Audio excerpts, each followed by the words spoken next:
Hey guys, another job on the Ferrari California, this time replacing the battery. Again, I'd looked on YouTube to try and find if there were many videos out there showing you how to do this. I found one. There wasn't an awful lot of discussion around how to do it. There was a lot of music in the background, so I thought I'd make this video to show you how to do it. Not particularly difficult. You can decide on what kind of battery you want to replace. The existing one, mine was pretty much done. It just wasn't holding a charge anymore. I actually bought an H8 battery, which I'll show you in a second, from Walmart. It was less than a couple of $100, which I think is pretty good value. I'd already stuck another H8 in another car I have, another 911, and that worked out pretty well. So I thought I'd stick the same battery in this one. It was recommended for the vehicle, so I don't anticipate any problems. Anyway, let's get to how you go about doing this. So here's the battery that I bought. As I say, it was less than a couple of $100. It's got all the cold cranking amps that you require. I think this one comes with 900 as standard. I actually put my meter across it, and it's currently kicking out just around about 1125, 1130 something, I think it is. So plenty of CCA within that. You don't really need many tools to actually do this job. I'm going to show you it halfway through. So basically what you're going to do is take the engine plastic out. There are three pieces: the left hand side, the right hand side, and the frontal piece. I'll show you those over here. You can see them. The smaller piece here with the chassis number on it, that's the front piece, and you can see that's the left, and the one underneath is the right. There are a bunch of hex bolts to take out. I think it's a 6mm hex bolt. Actually, no, I'm telling you a lie, it's a 4mm hex key, this fella here. Pretty simple to get out. There's maybe 6 bolts either side. That's the pretty straightforward, easy bit. If it's hard, and it isn't, but probably the hardest part is loosening off these connectors here between your air intakes all the way through into the engine. I actually used one of those, I think it's pronounced an Ortica tool. I'll show you that tool. It's this fella here. You can see it, and all you do is you grip the clips. There's a couple left on here, I'll show you. There you go, you can see them here. I didn't need to take these ones off. So there's actually one on the top right here, another one on the base right there. You clamp together, pull them off. I'm not sure whether you can reuse those. I've actually bought some of this steel soft kit to actually make my own up. So they're more what I would call a Jubilee clip. At least that's what we call them in the UK. I think they might call them a worm screw or something here in the US. But anyway, I'm going to try and reuse them. These are the ones that I took off here. I think that Ortica tool will probably help me reuse them. If not, I'll make my own up to put it back on. But anyway, you're going to take the top and bottom ones off.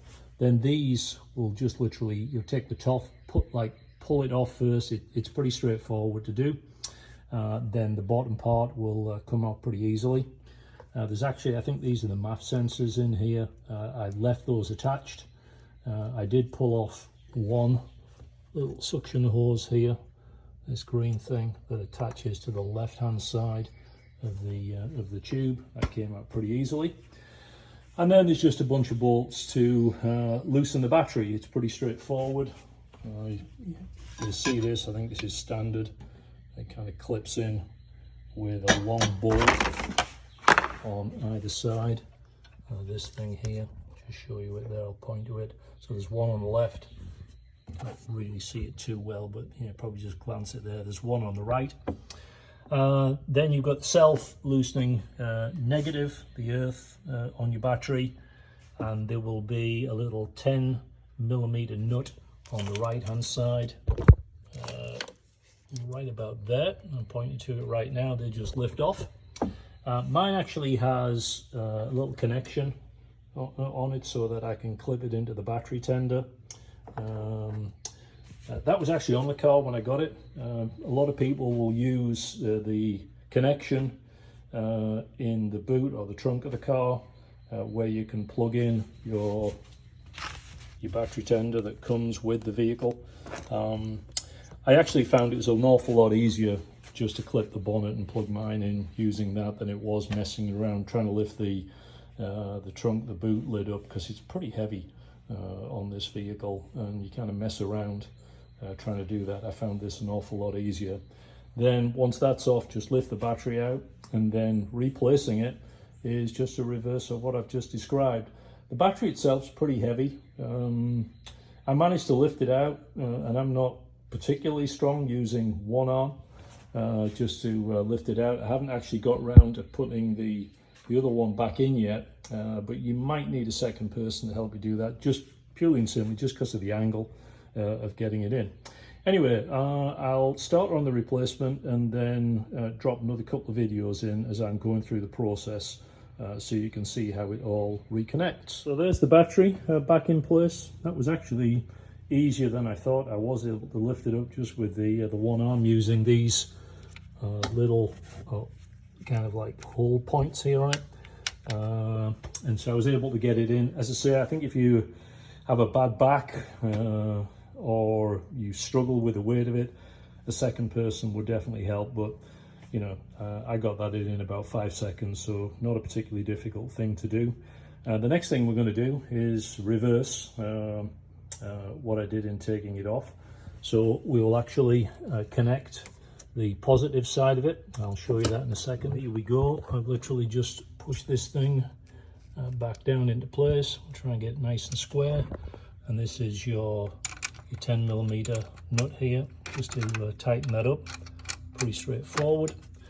Now, as I say, with mine, and I'm sure yours is going to be the same, you've kind of got like a little extension from the positive terminal. In fact, all of these cars have all sorts of positive things connecting to the main positive terminal of the battery. Your Cali, I'm sure, is going to be exactly the same. Mine's a 2012, but I think whether you're a 2010, 2012, or even going on to the California T, I suspect it's very, very similar. Certainly on the 2010, certainly on the California, until you get to the California T, I'm sure it's going to be exactly the same. So let me continue with putting this back together again, and I'll show you the next step. So I've tightened up that 10mm nut. The next thing is I'm going to put this plastic cover. It kind of just sits over the top of here, and we'll connect in. Pretty simple, I think, to do. A little bit difficult with one hand. Just going to clip in here and here with these two clips. Now that's protecting all of those little terminals underneath there from any dust and other crap that might get into it. And the next thing we're going to do is connect the negative terminal over here, which I'll show you that in a second. Just let me put it on. Now, as soon as I've connected that, obviously we've now got current going through all of the various systems in the car, and as I understand it, and I will describe shortly, there is a process to go through whenever you disconnect the battery on a California.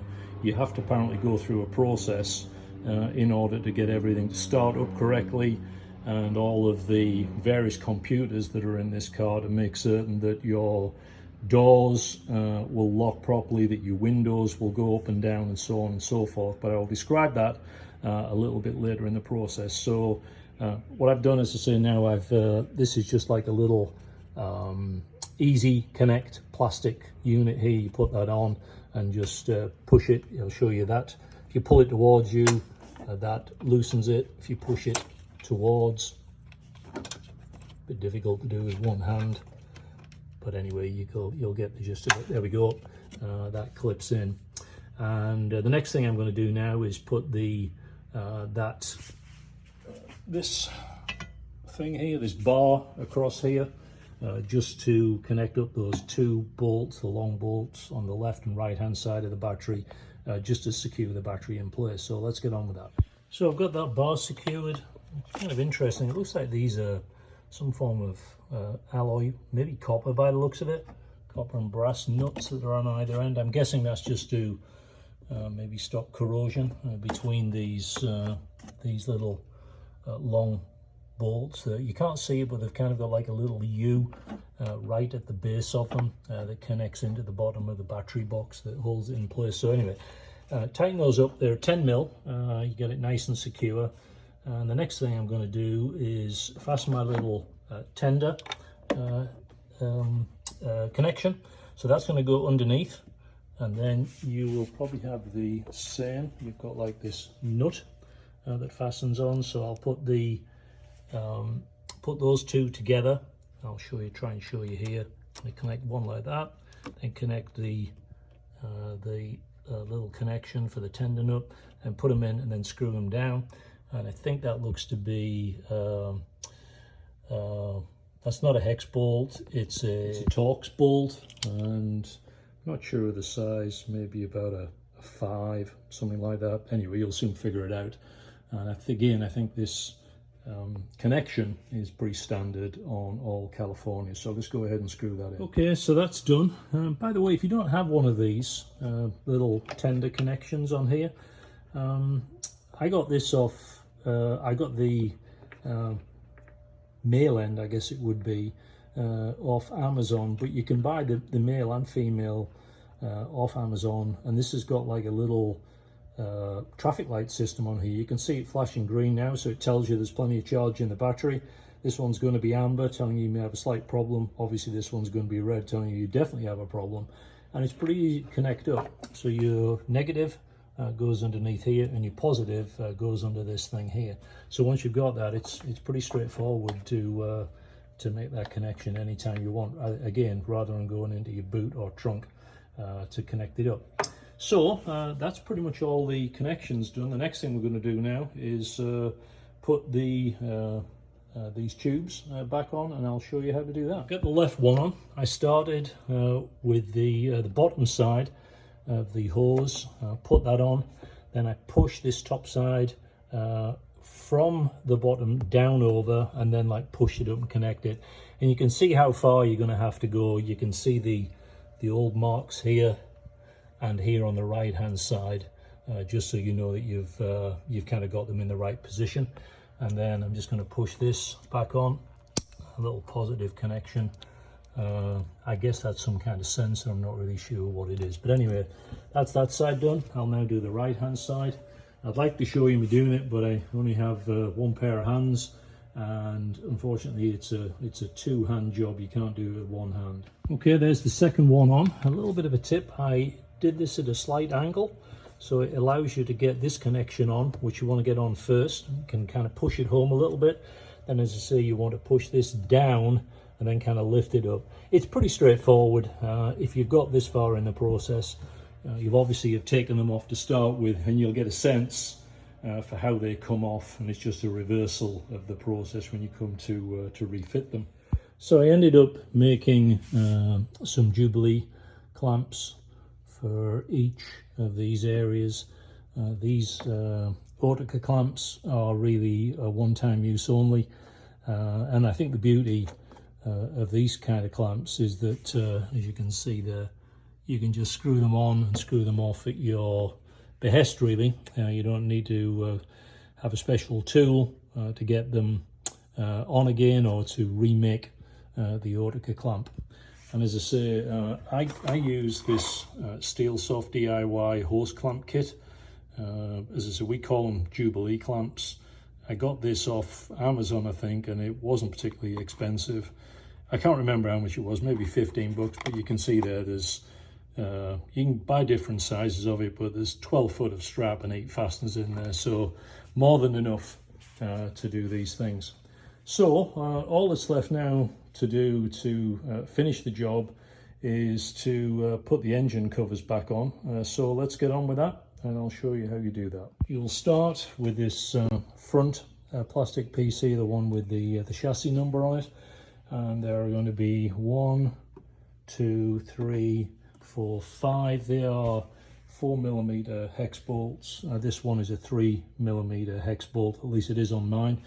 Then you'll leave either side, you'll leave those out, because when you come to put the engine covering for the left hand side and the right hand side, there's one bolt that clamps those two pieces together. So let's get on with that. There's the left hand one. There are actually 5 bolts. 1, 2, 3, 4, 5. Just a word of caution when you're doing that. Make certain you're careful putting them in. You don't want to drop one of those into the engine bay anywhere, because it'll bounce all over the place and you might struggle to find it. So if in doubt, stick a piece of rag or something underneath it just to stop it falling in. Unless you've got exceptionally steady hands, then you should be fine. But if you ever do drop one, you'll understand what I mean, because you'll spend ages, probably longer than this entire job's taken, trying to find that particular bolt. So we just have the right hand side one to do, then we'll get onto the procedure before you actually start the car up. Right, that's the right hand side put in. Again, same number of bolts in there. Maybe slight added complication is the little blue filler cap there. That's obviously your washer bottle for the windscreen wipers. You just got to slide that over, but it's real simple. It's not difficult. So that's pretty much it. As I said, the last thing to do before we try and start the car, there is a procedure that the California forums actually list out as to what you should do before you start the car, as I mentioned earlier in this video, in order to ensure that everything starts up properly, that the windows will go up and down, the doors will lock, the trunk, the boot will open appropriately. So let's get into that. So the process before you start the car for the first time, in fact, it says each time the battery is connected to the electrical system of the vehicle, you must wait 1 minute before inserting the key into the ignition switch, and do not switch on any current consumers during this period. Well, if you've disconnected the battery, it would be pretty difficult to actually switch anything on within a minute, because by the time you do that, there's going to be several minutes will have elapsed. But anyway, this is each time you disconnect and reconnect that battery. It then says, after inserting the ignition key, you turn it to the second point on the, where you can see here. So you just turn it to the second point. Then you're going to wait at least 1 minute before starting the engine. It says this procedure ensures that the ECUs in the vehicle are powered up and synchronized correctly, that all motorized valve aperture, switch the aircon off, and the sensor button for the sensors around the bumpers. Let me go through that again. Before starting the engine, perform the following operation. The procedure ensures that the ECUs in the vehicle are powered up and synchronized correctly, that all motorized valve aperture and closure travel parameters are self-acquired correctly, and that AC ECU self-acquisition is performed correctly. These self-acquisition procedures are initiated each time the battery is connected to the vehicle. Before starting the engine again, perform the following operations. Close the doors, the engine compartment lid, luggage compartment lid, unlock and lock the doors with the remote control, open the luggage compartment lid with the remote control, set the date and time on the instrument panel, close the doors, raise the windows and the rear quarter lights to the upper limit, and check that the windows drop to the target position when the doors are opened. If this procedure is not followed correctly, the buttons in the passenger compartment for opening the luggage compartment lid, locking and unlocking the doors, and releasing the fuel filler flap will be disabled. Each time the battery is disconnected from the electrical system of the vehicle, all the self-acquisition parameters are cancelled from the ignition/injection ECU. These parameters must be restored before the vehicle is used again. So the procedures as follows. The self-acquisition function of the Medtronic ECUs will only be performed correctly at intake air temperatures are above 5 degrees Celsius. Ensure that the ambient air temperature is not below this value. Leave the engine stationary for approximately 10 minutes in the following conditions: engine at idle speed, water temperature stabilized, current consumers switched off, i.e. lights, windscreen wipers, etc., air conditioning off. These preparations allow the ECU to optimize the self-adaptive parameters quickly by preventing irregular engine operation. Okay, sorry that was kind of long, but I was just actually reading that off the Ferrari chat. So thanks to whoever posted that. I think that was pretty helpful. And if you want to hear that again, then obviously you're going to have to rewind it and go through it. Once you've done all of that, you should be in good shape. So I hope this has been helpful for you. As I say, I posted it because I couldn't see other than one video I found there which didn't really talk you through it. It just had music playing in the background. Didn't see anything else out there on YouTube. And hopefully if you are going to replace the battery yourself, you'll find this helpful. Anyway, thanks for watching, and I'll see you again next time I post a video.